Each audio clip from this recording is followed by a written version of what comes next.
আছে না শুরুতে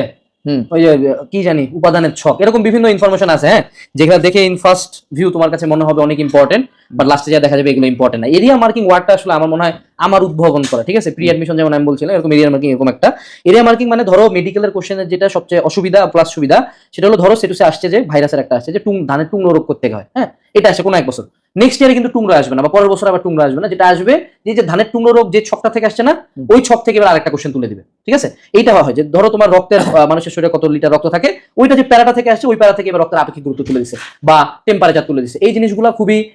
কনসিস্টেন্টলি হয় যে আমাদের যেই ইনফরমেশন একবার আসছে ওটার আশপাশের ইনফরমেশন হয়, এবং মেডিকেলের ক্ষেত্রে কিন্তু খুব ইম্পর্টেন্ট কয়েকটা পার্ট আছে যেমন বৈশিষ্ট্য, পার্থক্য, ছক, উদাহরণ, সংখ্যাগত তথ্য, এগুলোর মধ্যে ফিল্টার করা যায়। আচ্ছা তুই যদি বলিস যে একটা বইয়ে যদি সেটা 100% ইনফরমেশন থাকে সেটার মধ্যে কত পার্সেন্ট ইনফরমেশন থেকে আসলে কোশ্চেন আসে, যদি পার্সেন্টেজ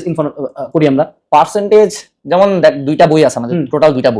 দুইটা বইয়ের কিছু চ্যাপ্টার থেকে প্রশ্ন দেয়, কিছু চ্যাপ্টার থেকে একেবারেই প্রশ্ন দেয় না, যেমন মানব জীবনের ধারাবাহিকতা, এটা নিয়ে আমরা অনেক আসলে লাফালাফি করি, বাট এটা থেকে বিগত বছর বলতে গেলে প্রশ্ন দেয়, বাট যখন দিছে তখন ওই যে ভ্রূণ স্তরের পরিণতি ছকটা থেকে দিছে, তারপরে শেষের দিকে কিছু চিকিৎসা পদ্ধতি রোগ আছে এগুলা থেকে দিছে, আবার সামনে পুরুষ প্রজননতন্ত্র নিয়ে কিছু জিনিস পড়া লাগে, ব্রায়োফাইটা, টেরিডোফাইটা, এরকম বেশ কিছু চ্যাপ্টার আছে যেগুলো থেকে প্রশ্ন হয়ই না। সো ওগুলা চ্যাপ্টারও যদি আমি খুব বেশি সময় নিয়ে করি, খুব বেশি করে করি, তাহলে আসলে খুব একটা লাভ নাই। সো আমি যদি বলি বলতে গেলে প্রায় মেইন দুইটা বইয়ের প্রায় 70% ইনফো যেগুলো আছে বা 60 to 70% এই রেঞ্জের মধ্যে এগুলা পড়লেই মোর দেন এনাফ, যদিও সংখ্যাটা কিন্তু কম মনে হইলেও ইনফো কিন্তু। আচ্ছা এখানে ওর